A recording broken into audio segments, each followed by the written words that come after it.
오늘 함께 나눌 하나님의 말씀의 본문은 마가복음 4장 21절로 34절까지의 말씀입니다.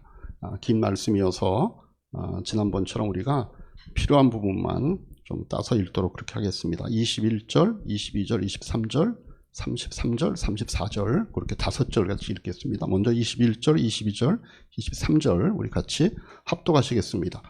예수께서 그들에게 말씀하셨다. 사람이 등불을 가져다가 말 아래나 침상 아래에 두겠느냐? 등경 위에다가 두지 않겠느냐? 숨겨둔 것이 드러나고 감춰둔 것은 나타나기 마련이다. 들을 귀가 있는 사람은 들어라. 다음에 33절, 34절 읽겠습니다.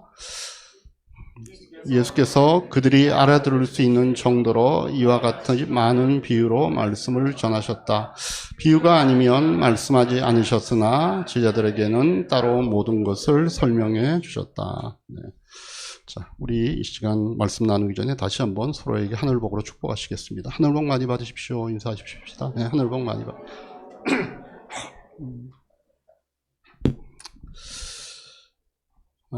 자, 오늘 우리가 읽은 이 본문을 중심으로 해서 예수님의 비유 가운데 이 4가지를 이어서 한번 살펴보도록 하겠습니다. 지난주에 잠깐 말씀을 드렸지만 우리 비유라고 하는 것은 자연현상이나 일상 가운데서 우리가 경험하게 되는 이 평범한 사건을 통해서 하나님의 진리를 전달하는 것을 우리가 비유다 이렇게 얘기를 합니다. 그래서 우리가 지난주 설교의 내용 가운데 그런 내용이 있었는데 한 성도분이 피드백을 저에게 주셨는데 본인은 신앙생활 오래 했지만 비유가 그렇게 평범한 얘기를 하고 있다는 것은 처음 알았다 이렇게 얘기를 했습니다. 근데 사실 그건 저도 그랬습니다. 대부분 신앙생활 좀 오래 한 분들이 그런 생각을 하는 것 같아요. 왜냐하면 그 예수님이 평범한 얘기를 하셔도 리가 없다 이런 생각이 기본적으로 있기 때문에 그렇습니다. 그리고 그래서 교회 역사적으로도 보면 그런 시절이 있었습니다. 그래서 이 비유를 영적으로 해석했던 시기가 있었습니다. 그래서 그분들이 했던 해석의 방법을 알레고리컬 인터프리테이션, 그래서 풍유적 해석법이다 이렇게 신학적으로는 구분을 하는데, 이건 뭔가 하면 비유에 등장하는 각각의 요소들, 어떤 인물이든 장소든 어떤 시간이든 숫자든 그 각각의 의미가 다 있다라고 생각을 해주는 겁니다. 나중에 또 그 부분에 대한 얘기를 할 기회가 아마 있겠지만, 근데 사실은 비유가 그게 아닌 거죠. 비유는 그런 것이 아니고 너무나 쉬운 생활 얘기에다 영적 진리를 담아 놓는 겁니다. 그래서 중요한 거는 그 비유에 세운 게 각각의 그 요소들이 아니라 그 비유가 담고 있는 영적인 실체가 뭔가라고 하는 그 원포인트를 얘기하는 겁니다. 그래서 예수님의 비유는 요즘식으로 얘기하면 원포인트 레슨입니다. 뭐 다들 끄떡끄떡 하시는 거 보니까 제가 설명을 잘 한 것 같습니다. 그렇게 이제 이 비유가 일상적인 예로 남을 가르치는 교수법 중에 하나인데, 예수님께서 이 비유를 즐겨서 사용하셨습니다. 그래서 예수님의 가르침을 우리가 좀 이해하려면 예수님의 비유를 이해하는 게 큰 도움이 되죠. 예수님께서 어느 정도로 비유를 좋아하셨는가 하면 오늘 읽은 4장 33절에 마가가 뭐라고 얘기하죠? 아까 예수께서는 그들이 알아들을 수 있는 정도로 이와 같이 많은 비유로 말씀을 전하셨다. 그리고 어떤 얘기까지 해요? 비유가 아니면 말씀하지 않으셨다라고까지 얘기할 정도라는 겁니다. 자, 그래서 오늘은 그렇게 예수님이 사용하신 비유 가운데 이 4가지가 함께 몰려있는 장입니다. 그래서 첫 번째 나오는 비유가 뭔가 하면 등불에 관한 비유죠. 21절부터 23절까지 제가 한번 다시 읽어드리겠습니다. 예수께서 그들에게 말씀하셨다.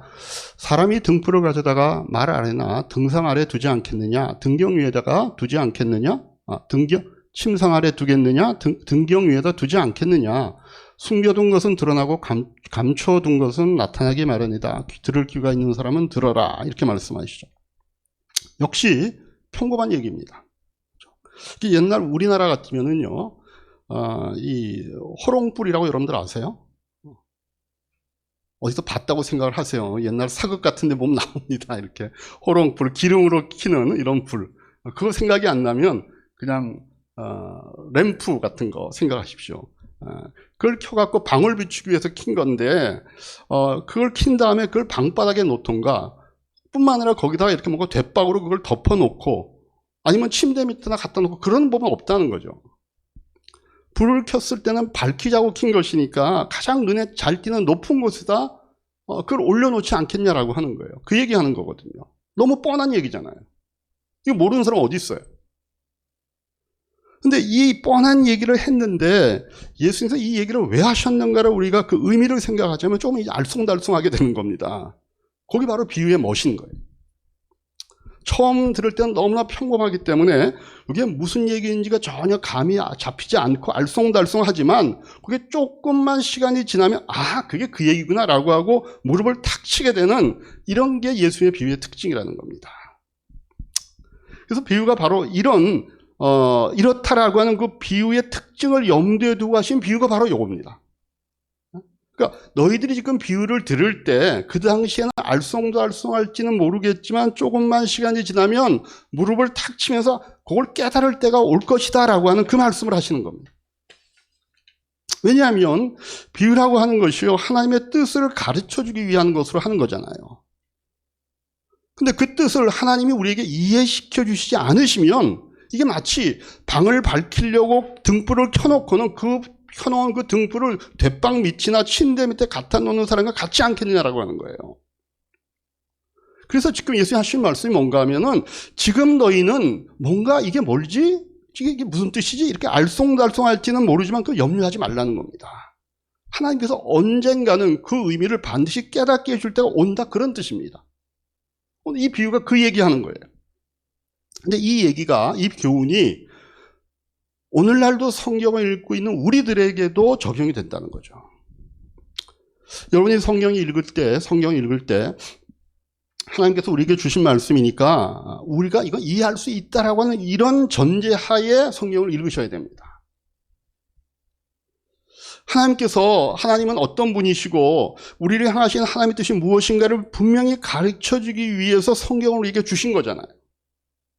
그렇다면 하나님이 주시고 난 다음에 그걸 우리에게 이해할 수 있도록 해주셔야지 말씀을 주셨는데 계속 이 말씀이 그냥 오리무중이고 이게 도대체 무슨 얘기인지 이해할 수 없다면 이건 마치 등불을 켜갖고서 그것을 침대 밑이나 그것을 대박으로 덮어놓는 이런 일들과 똑같지 않겠냐는 그 얘기예요.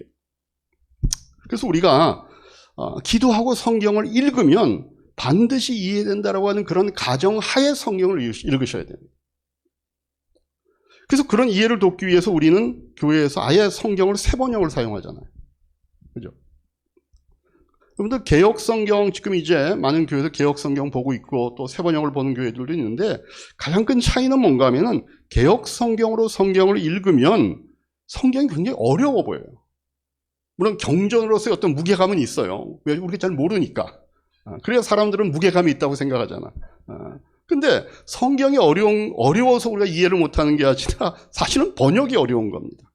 그래서 저희는 21세기에 살고 있는 우리들이 누구나가 이해할 수 있도록 하는 세 번역을 쓰는 거죠.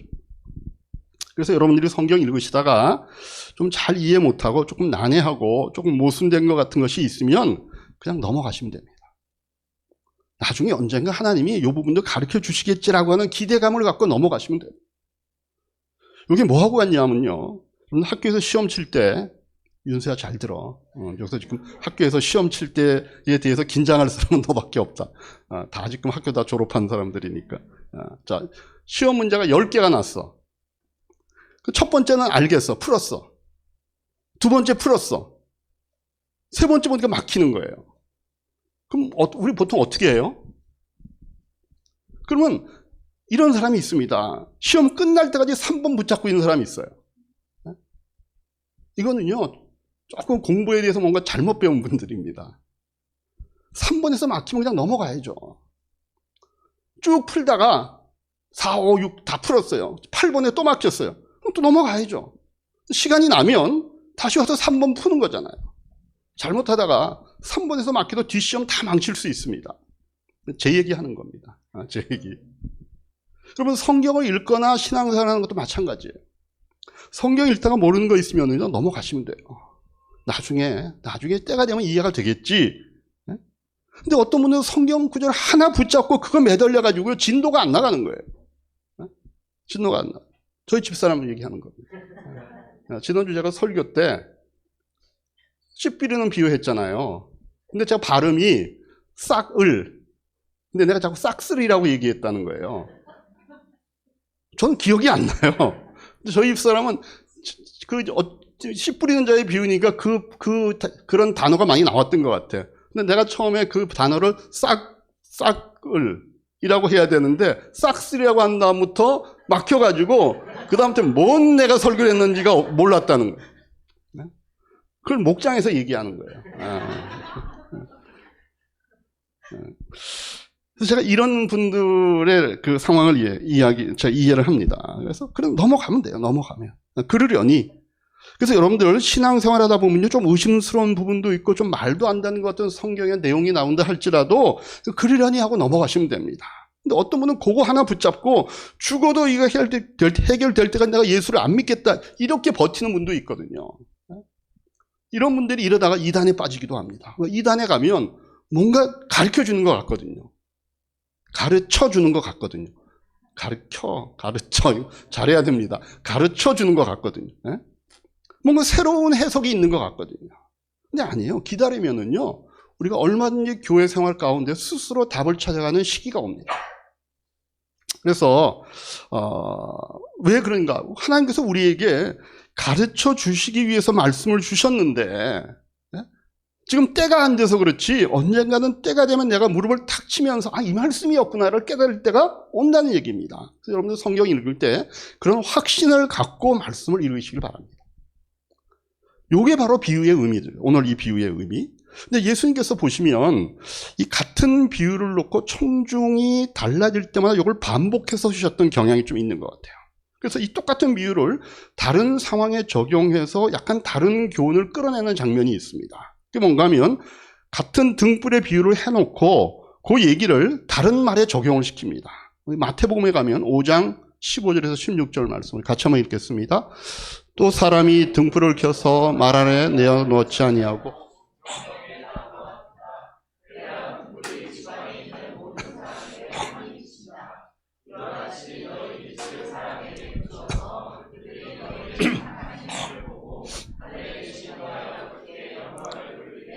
네.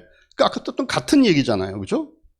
근데 여기다가 예수님께서 어떤 말을 덧붙이셨어요. 그게 뭔가 하면 이 등불의 비유가 여기서 말하는 등불이라고 하는 것이 뭐다라고 하는 얘기를 같이 포함해서 해석을 해 주시죠. 이게 뭐 같아요? 등불이라는 게 바로 하나님의 자녀인 우리들을 얘기하는구나라고 하는 걸 알 수 있도록 해 주시죠. 자, 그래서 예수님께서 이 비유를 통해서 우리에게 말씀해 주시는 그 의미가 뭔가하면 사람이 등불을 켤 때는 주위를 밝히기 위해서 켜는 것이고 그랬기 때문에 사람들의 눈에 가장 잘 띄는 곳에 놓는 거 아니냐. 마찬가지로 하나님께서 우리를 부르셨을 때는 우리를 등불로 부르시는데 그럼 결국 우리로 하여금 주변의 어둠이 물러가고 그리고 사람들이 우리 삶 가운데 역사하는 하나님의 모습을 보면서 그 하나님께 영광을 돌리기 하기 위해서 우리를 불러준 거 아니냐라고 하는 말씀으로 연결한다는 거죠. 그래서 여러분 우리가 신앙생활을 좀 엉터리로 하면요 주위 사람들이 가만히 있습니다. 근데 여러분들이 정말로 하나님의 자녀가 되어서 빛된 삶을 살려고 하면 그 다음부터 여러분들은 주목을 받습니다. 반드시 긍정적인 의미의 주목만은 아니에요. 근데 어떤 분들은 이 주목받는 게 싫어가지고 남 앞에 가서 예수 믿는다는 소리 잘 안 하시는 분들이 있습니다. 그러나 하나님께서 우리를 불러주시는 것은요 우리를 등불로 불러주셨다는 것을 분명히 예수님 말씀하시죠. 우리로 인해서 주변의 어두움이 밝혀지고 사람들이 우리 삶 가운데 역사하시는 하나님의 능력을 봄으로써 하나님께 영광을 돌리게 하기 위해서 우리를 부르셨다는 겁니다. 그렇게 하나님께서 우리를 등불로 쓰시기 위해서 불러주셨기 우리가 뭘 해야 돼요? 등불 노릇을 해야 돼요. 제가 우리 교회에서도 앞으로 이런 그 등불 역할을 하는 분이 많이 나오길 기대하면서 제가 아직까지 우리 교회 분들의 예를 들기에는 뭐 여러 가지 사정상 좀 애매해서 제가 다른 교회 예를 좀 들어보겠습니다. 우리가 잘 아는 휴스턴 서울교회 예인데 그 교회 이제 한 성도가 교회에 나오기 시작했다 그래요. 근데 이분이 한국에 있을 때 아주 유명한 조직폭력배의 보스였답니다. 근데 이분이 미국에 와서 휴스턴에 정착을 하면서 아니나 다를까 휴스턴에서 꽤나 힘쓰는 사람들, 이런 사람들 금방 장악을 해갖고 모든 사람들이 이분을 만나면 형님 하면서 그 자리를 굳혀간 거예요. 그래서 이분이 이제 목장에 나오기 시작하고 교회를 나오기 시작하고 생명의 선까지 듣고 그런 과정 중에 예수님을 영접한 거예요. 근데 이분이 워낙 옛날에 험한 삶을 살았기 때문에 삶 자체가 얼른 바뀌지 않는 겁니다. 시도 때도 없이 걸려오는 옛날 그 후배들, 동료들, 이런 사람들 전화 때문에 외박도 잦아지고, 그러다 보니까 부부 사이에 다툼도 많아진 겁니다. 그러니까 예수님 영접하고 당분간 이 술을 끊었는데 자꾸만 옛날 친구들 계속 만나다 보니까 다시 술도 먹게 되고, 그래서 이 엎치락뒤치락 이런 생활을 하게 된 거예요. 그냥 그런 가운데서도 하나님이 역사하시고 이 조그만 변화들이 이제 생기기 시작했습니다. 그 중에 이분의 마음가운데 생긴 욕구가 뭔가 하면 전도하고 싶은 마음이 생긴 거예요. 근데 이분의 전도는 보통 사람의 전도의 방식과는 아주 달랐어요. 이분들이 친구나 후배들을 교회로 데려올 때 뭐라고 하고 데려오냐면, 너 맞고 교회 나올래? 그냥 온전하게 교회 나올래? 마침 그 목장에 예비 목자할 사람이 없었습니다. 그래서 꼭 이분이 지금 어쨌든 좀 예비 목자가 되면 좋겠는데 워낙 삶이 엎치락뒤치락 하니까 불안해서 교회에서 임명을 못 하는 거예요. 그러다가 신앙생활이 조금 지나가면서 안정기에 접어드는 것 같다고 생각이 돼서 최 목사님하고, 담임 목사님이 최영기 목사님하고 그 목장의 목자하고가 의논하고 모험을 하기로 한 겁니다. 그래서 술 안 먹는 것을 약속하기로 하고, 그 다음에 예비 목자, 그래서 점차적으로 대행 목자로 이제 임명을 한 거예요. 이분은 자기가 대행 목자로 임명받은 게 너무나 영광이어가지고, 그 대행 목자 임명 받자마자 그 임명장을 막 벽에다가 액자로 해갖고 붙여놓고, 그래서 휴스턴 교회 역사상 대행 목자 임명받고 액자로 만들어서 자기 집에 붙여놓은 사람이 이 사람이 거의 첫 번이라고 그렇게 얘기를 하시더라고요. 이분이 약속대로 술을 끊었어요. 그러나 워낙 수십 년을 술에 쩔어왔기 때문에 너무 힘든 거죠. 그래서 어떨 때는 몸에 막 진땀이 나고 관절도 아프고 몸에 힘이 없어서 어떨 때는 직장에도 못 나오고, 뭐 이런 어떤 뭐라 그럴까 그 금단 현상을 이제 막 겪는 거예요.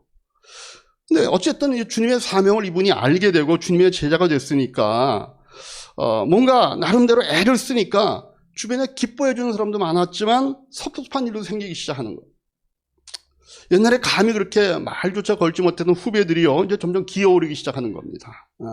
이 폭력 세계에서 이 선후배라고 하는 게 목숨이 왔다 갔다 하는 그런 엄숙한 관계잖아요.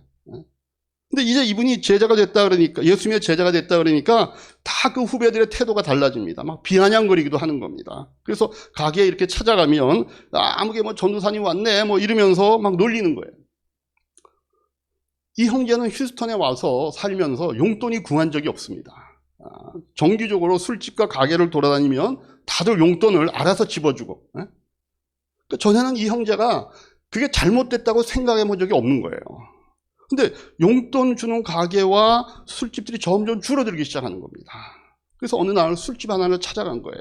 그래서 너 왜 요새 나한테 용돈 안 주냐 그랬더니 그 가게의 지배인이 옛날에는 꿈도 못 꿀 만한 반응을 하는 거예요. 말까지 놔가면서 장사가 안 되니까 못 줘요. 그냥 술이나 한 잔 먹고 가세요.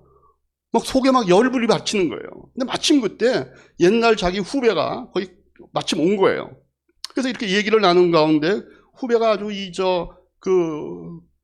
그분을 막 신랄하게 막 비판하니까 막 당신은 이제 우리의 보스가 아니야 막 이런 식으로 얘기를 하니까 이분이 막 가뜩이나 그 앞에 그 지배인하고 얘기하면서 열이 받았는데 막 속이 부글부글 끓는 바람에 더 이상 못 참고 옛날 솜씨를 발휘해서 그냥 목에 급소를 콱 잡았다 그래요. 끽끽거리는 그 후배를 향해가지고, 야, 나는 지금 예수는 믿지만 너 같은 놈은 죽여도 된다고 하나님이 이렇게 약속하셨어. 그렇게 허락하셨어. 이러면서 막 그 태도가 그렇게 변하니까 두 사람이 막 싹싹 비는 거예요. 그리고 이제 이분이 에이 뭐 이렇게 하고 이제 집으로 돌아왔는데 그날 밤부터 마음이 안 편했다는 거예요. 내가 예수님의 제자라고 하는데 내가 이러면 되겠나. 그래서 밤새 잠을 자지 못하고 마음이 불편한 채로 있다가 그 다음날 아침 일찍이 그 술집 지배인을 찾아간 겁니다. 가서 그렇게 말했다 그래요. 야, 이제 너 나 용돈 안 줘도 돼. 그리고 후배도 찾아갔어요. 야, 이제부터 네가 보스해라. 그렇게 했다는 겁니다. 옛날에는 이 주먹개나 쓴 사람이기 때문에 모든 그런 휴스턴에 있는 주목준 사람들, 이 사람들 위해 군림을 해갖고서 모든 사람이 형님 했는데 이제는 후배조차도 기어오르는 완전히 권위를 상실한 이런 위치에 빠진 겁니다. 옛날에는 용돈이 궁해본 적이 없어요. 용돈은커녕 이제는 생활비조차도 궁색해지는 겁니다. 부득이한 경우에 누구에게라도 좀 돈을 꿔야 될 때가 이런 막 충동이 솟아오르는 거예요. 야, 내가 꼭 이렇게 살아야 되나? 다시 옛날로 돌아서 용돈 좀 받아볼까? 근데 그때마다 뭔가 이러면 안 되지. 단호하게 그 마음을 이제 내려누르고 이렇게 했다는 겁니다. 그 최 목사님 이 얘기를 그 목자를 통해 전해 듣고 많이 우셨다 그래요. 옛날에는 그 사람 패주던 사람, 그리고 사회를 좀먹던 사람이 이제 예수님의 제자가 돼서 예수님 때문에 모욕을 당하고 예수님 때문에 고난당하는 그 모습이 너무 아름다워서, 그리고 자신이 그런 분의 그 목사라는 게 얼마나 자랑스럽게 느껴져 갖고 이게 정말 웬 하나님의 은혜냐, 이게 웬 특권이냐, 그런 마음이 드셔가지고 많이 우셨다 그랬습니다. 그렇게 이 형제를 멸시하고 조롱하는 사람도 주변에 많이 생겨났지만, 그러나 그로 인해서 존경하는 사람도 이제 덩달아 많이 생겨난 거예요. 그래서 많은 사람들이 그 이후에 이 사람이 어떻게 되나라고 하는 것을 이제 주목하고 있었던 거예요. 어떤 분들은 이런 변화의 이 능력, 이거는 사람에게서 나올 수 없다, 이렇게 생각해 주는 분도 있고, 어떤 사람은 야, 그 1년도 못 갈 거야, 두고 봐, 뭐 이러면서 지켜보는 사람도 있는 거예요. 근데 최 목사님께서는요, 그 형제가 승리할 것을 이때 믿어주셨다 그래요. 왜냐하면 하나님께서 바로 우리에게 빈 노릇을 하라고 불러주셨기 때문에 반드시 승리할 수 있다라고 믿으셨다 그래요. 지금은 좀 경제적으로 어렵지만 언제든지 하나님께서 그의 나라와 그의 의를 구하는 자들에게는 생활의 필요를 채워주셨다고 약속했기 때문에 그 형제의 그 어려운 생활을 분명히 책임져 주실 거다 믿으셨다 그래요. 한 걸음 더 나아가서 술과 도박, 또 여자로 오염되어 있는 그 휴스턴 사회, 그 형제로 인해서 어둠이 물러가고 맑은 삶이 시작될 것을 기대하고 믿으셨다 그럽니다. 왜? 하나님이 바로 이런 어둠을 물리치고 빛이 되라고 우리를 불러주셨기 때문에.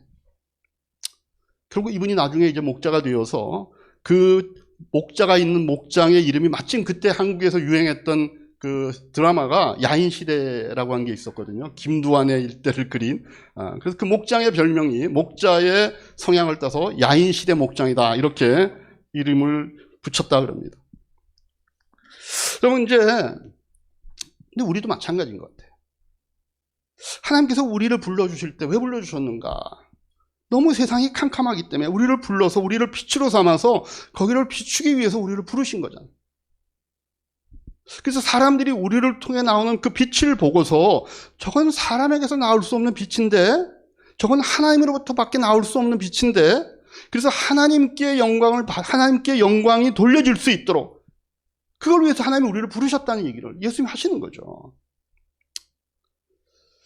그래서 우리는요, 이 어둠에 살고 있는 자녀들, 이 사람들과 똑같이 살아서는 안 됩니다. 왜? 우리는 빛의 자녀니까. 어둠에 사는 사람들이 생각하는 것처럼, 어둠에 사는 사람들이 행동하는 것처럼 우리가 그렇게 생각하고 행동할 수 없다는 겁니다. 우리가 어둠을 몰아내고 비춰줄 책임이 우리에게 있으니까. 그래서 예수님께서 마태복음 5장 43절 48절에서 이어서 이렇게 말씀하시죠. 어둠에 사는 세상 사람들과 우리가 어떻게 다룰 수밖에 없는가 하는 것들, 우리가 43절부터 한 절씩 나눠보십시다. 내 이웃을 사랑하고 내 원수를 미워하여라 하고 말한 것을 너희가 들었다.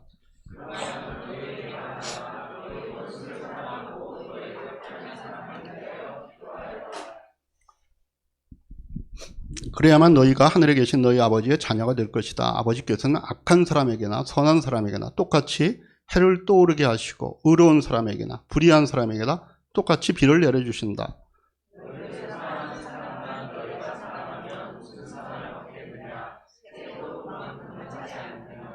또 너희가 너희 형제들 형제자매들에게만 인사를 하면서 지내면 남보다 나을 것이 무엇이냐? 이방 사람들도 이만큼은 하지 않느냐? 그러므로 하늘에 계신 너희의 아버지께서 완전하신 것 같이 너희도 완전하리라. 네. 그런데 어둠에 사는 사람들은요, 어둠에 사는 법이 있습니다. 근데 우리는 빛의 자녀잖아요. 우리에게는 어둠을 몰아낼 책임이 있는 빛의 자녀입니다. 그래서 우리는 어둠에 살고 있는 사람들과요, 똑같이 살 수가 없어요. 우리는 하나님께서 우리를 빛으로 불러주셨기 때문에 빛으로 살 책임이 있는 사람들이라는 겁니다. 그럼 빛의 자녀들의 삶이란 도대체 구체적으로 뭐냐? 사도 바울이 로마서 12장 9절로부터 21절까지 그 얘기를 합니다. 좀 길지만 여러분들이 다시 한번 우리가 이렇게 사는 것을 하나님이 기대하시는 것 하는 것들을 위해서 한번 같이 읽어보십시다. 한 절씩. 사랑에는 거짓이 없어야 합니다. 악한 것을 미워하고 선한 것을 굳게 잡으십시오.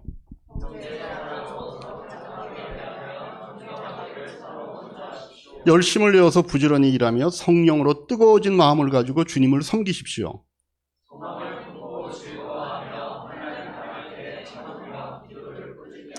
성도들이 쓸 것을 공급하고 손님 대접하기를 힘쓰십시오.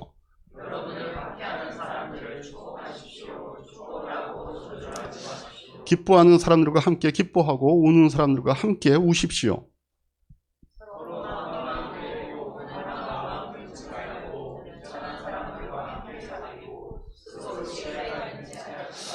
아무에게도 악을 악으로 갚지 말고 모든 사람이 선하다고 생각하는 일을 하려고 애쓰십시오.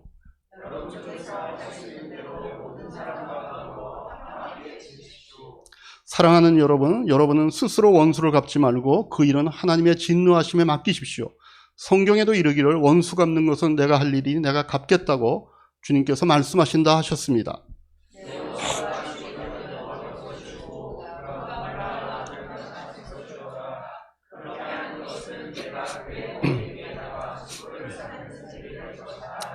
같이 봅니다.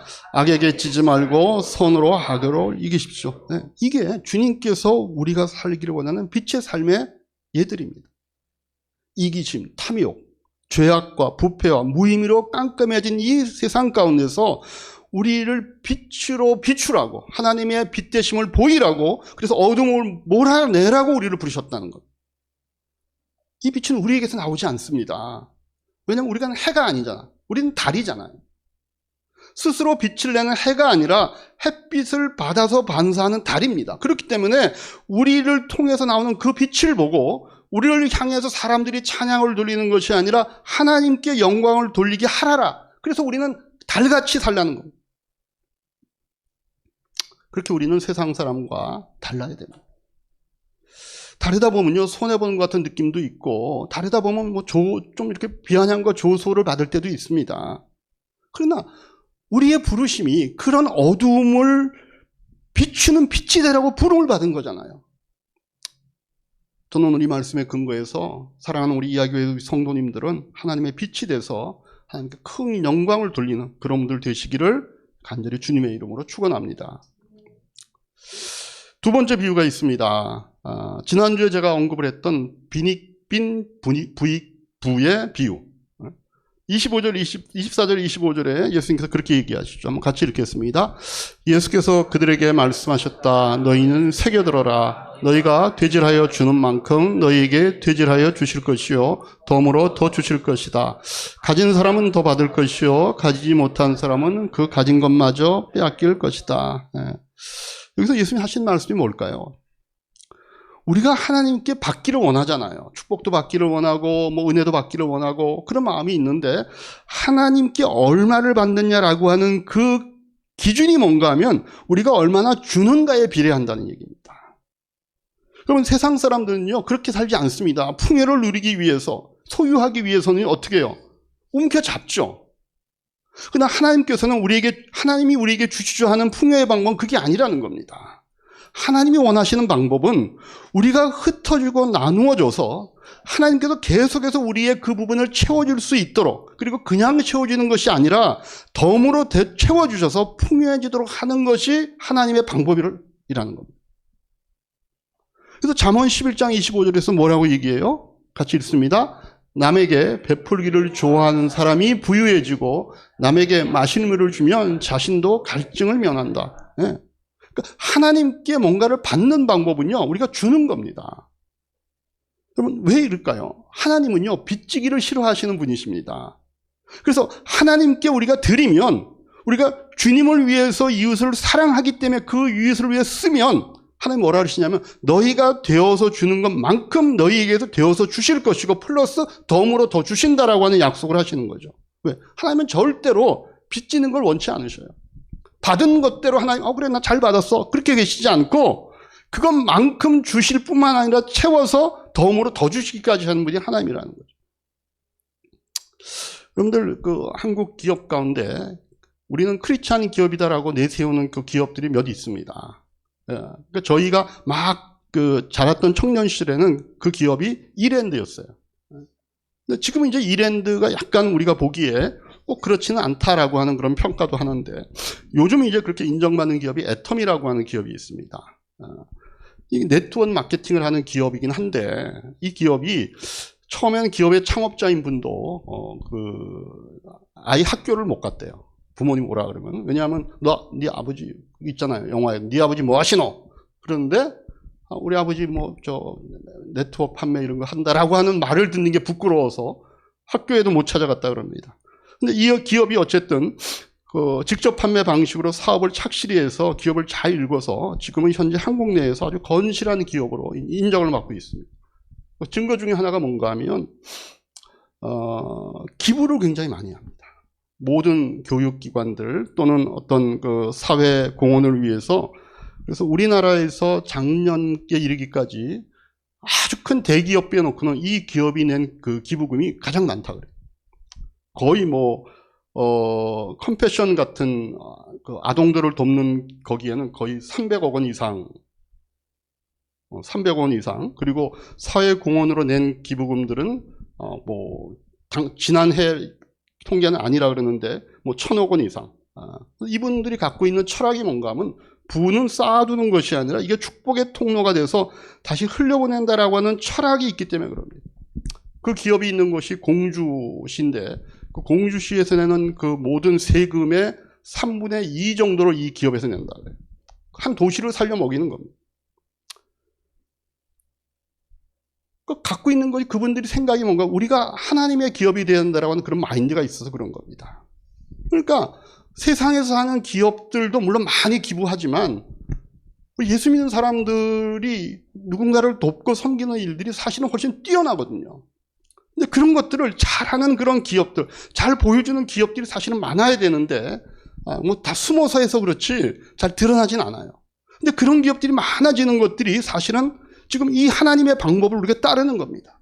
우리가 하나님으로부터 뭔가를 받으려면 우리가 먼저 주는 것들로부터 시작이 돼야 되는 겁니다. 여러분, 사람들이 그걸 끌어모으려고 그러면은요, 안 모아지진 않아요. 모아져요. 근데 움켜쥐고 꽉 잡아서 모아지는 것에는요, 행복이 없습니다. 거기는 염려가 있고요, 불안이 있고요, 반드시 분쟁이 있습니다. 근데 우리가 흩어져서 하나님이 채워주시는 것에는요, 거기는 행복이 있습니다. 여러분들 흩어지지 않고 자꾸만 그거를 감싸고 있어 보세요. 마치 고인물처럼 돼갖고 썩을 수밖에 없습니다. 우리 주변에도요, 보면 그런 분들이 있어요. 그죠? 이게 꼭 물질적이만이 아니라 영적으로도요, 자꾸만 공부만 하고 배우려고 하는 분들이 있어요. 자꾸 뭐 은사만 받으려고 쫓아다니는 분들. 근데 그런 분들, 뭘 자꾸만 공부를 배우고 뭔가를 뭐 은사적 체험을 하고 이런 분들이 믿음이 그렇게 쑥쑥 커나가지 않습니다. 왜? 자꾸 받기만 하고 움켜쥐고 있으니까. 그래서 우리는요, 하나님께로부터 뭘 받으려면은요, 그게 뭐 어떤 은사든 물질이든 행복이든 우리는 나눠줘야 됩니다. 물질을 흩어 나누어주고, 시간을 흩어 나누어주고, 자기의 능력을 흩어 나누어주고, 갖고 있는 달란트를 흩어서 나누어주고, 하나님이 주신 지혜를 흩어서 나누어주고, 자기가 갖고 있는 성경 지식을 흩어줘야만 되는. 자꾸 흩어주면 하나님께서요, 우리가 바닥을 치면 안 되잖아. 우리 자꾸 이게 나눠주다 보면 우리 게 없어지잖아요. 그럼 하나님이요, 바쁘셔가지고 급하셔가지고 채워주신다 그래요. 이런 거 잘하시는 분들이 하는 얘기입니다. 이때 이게 너무 내가 많이 나눠줬는데 내게만 앵꼬, 이런 말 써도 되는지 모르지만 어쨌든 기름이 이렇게 막 내려가듯이 이게 바닥을 치면 그 다음에 우리가 막 불안할 수 있으니까 하나님이 거기다 어떻게 해요? 너희가 되어서 주는 만큼 되어줄 것이고 더불어 줄 거다라고 하는 이 말씀을 그분들은 체험한다고요. 그게 하나님의 원칙이니까. 우리 이야기의 성도님들 갖고 계신 거 뭐 있으십니까? 그걸 부지런히 나눠주시고 흩어주셔서 되어주시는 만큼 되어서 받고 덤으로 더 주시는 하나님의 풍요하심을 맛보기를 주님의 이름으로 축복합니다. 세 번째 하나님의 비유, 하나님 나라에 관한 비유예요. 이 보면 하나님의 나라가 어떻게 잘 되는지는 모르겠지만 조그만 씨처럼 복음이 뿌려지면 반드시 추수를 하게 된다는 걸 가르쳐주고 있습니다. 여기 이제 우리가 지난주에 봤던 그 부분하고 비슷하죠. 26절, 29절 말씀. 한 절씩 같이 읽으십시오. 나눠 읽으십시다. 예수께서도 말씀하셨다. 하나님 나라는 이렇게 비유할 수 있다. 어떤 사람이 땅에 씨를 뿌려놓고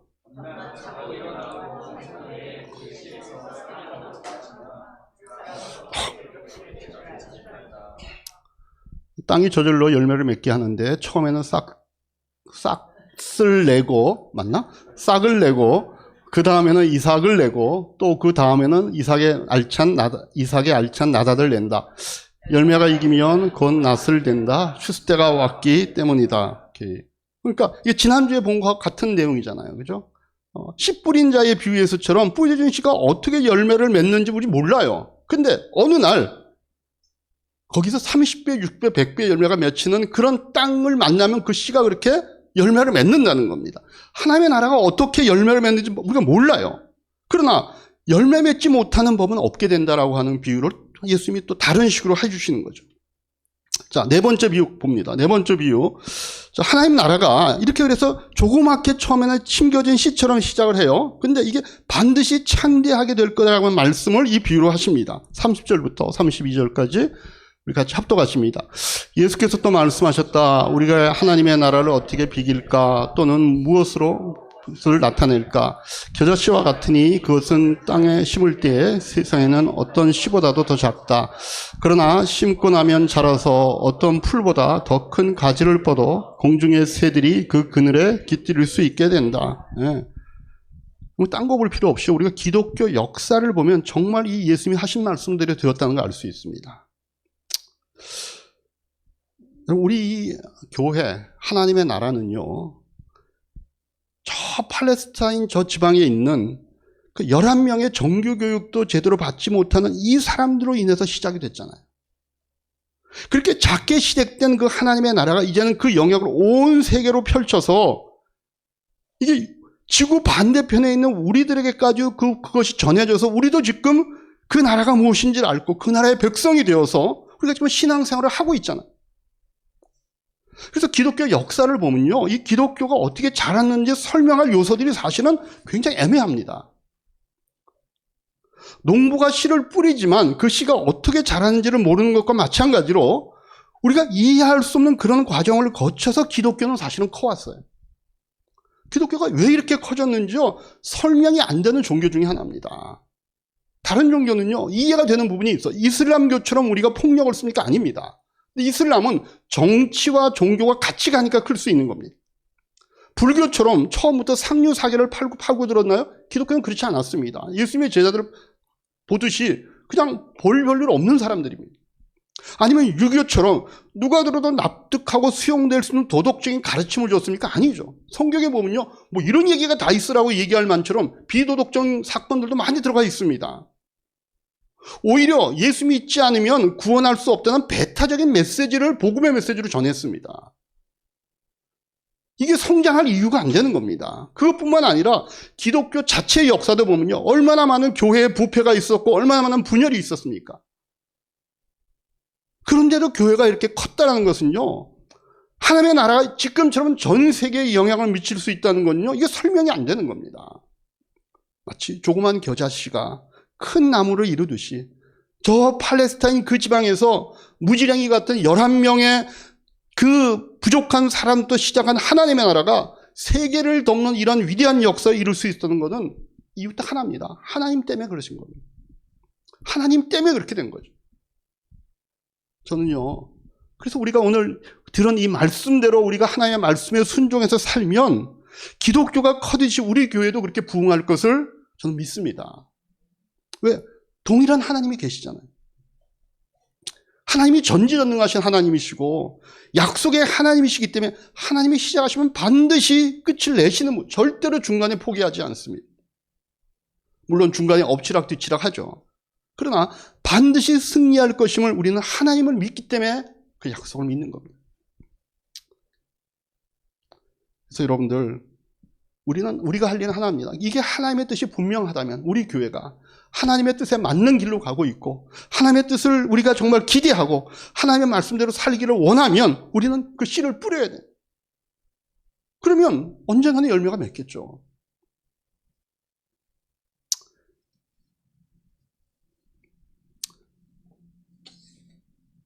우리들의 단점 중에 하나가 뭔가 하면요, 우리 너무 많이 과정을 생각을 하는 경향이 있습니다.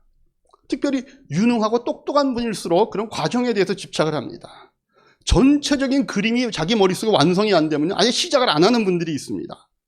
내가 이렇게 일을 하면 이런 토론 과정을 거쳐서 그럼 이런 결과가 없다, 이런 것 결과가 있다, 이런 것들이 머리에 안 그려지면 아예 스타트를 안 해요. 그런데 그런 일만 골라서 하면요, 우리는 결국 우리 능력에 맞는 그 작은 일만 하다 가는 겁니다. 정말 하나님의 손에 잡혀서 하나님이 할 수 있는 그 큰 일을 하기 위해서는요, 그 과정은 하나님께 맡겨야 돼요. 그 과정까지 우리가 책임질 수 없는 거예요. 여러분들, 이 예수님의 11사도가 예수님 돌아가고 난 다음에 이런 프로젝트 계획을 짰다고 생각해 보십시다. 예수님께서 우리에게 땅끝까지 이르러 복음을 전하라고 했는데, 자, 이제 우리가 어떻게 할 건가? 그래가지고 모여가지고 거기서 의논하고 뭔가 거기서 계획을 세우고 거기에 무슨 뭔가를 정하고 방향, 목적 정하고 이렇게 했으면은요, 아마 중간에 다 포기했을 겁니다. 근데 이 사람들은요, 단순했어요. 그냥 하나님의 약속을 믿었고 하나님이 하실 거라는 걸 믿었고 순간순간에 순종했기 때문에 하나님이 일하시게 하신 겁니다. 그래서 결국 하나님이 하셔서 이 큰 일을 이루어내신 거죠. 그래서 여러분하고 저의 책임은요, 다른 게 아닙니다. 하나님의 음성에 순종하는 겁니다. 과정을 생각할 필요가 없습니다. 그냥 이게 어떤 결과를 가져올까 하는 거든요, 하나님께 달린 겁니다. 우리는 순종하는 거예요.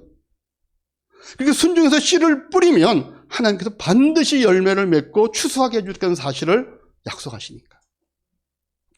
고린도전서 15장 58절 바울이 이 전체의 내용을 요약하는 말씀을 하신 게 있습니다.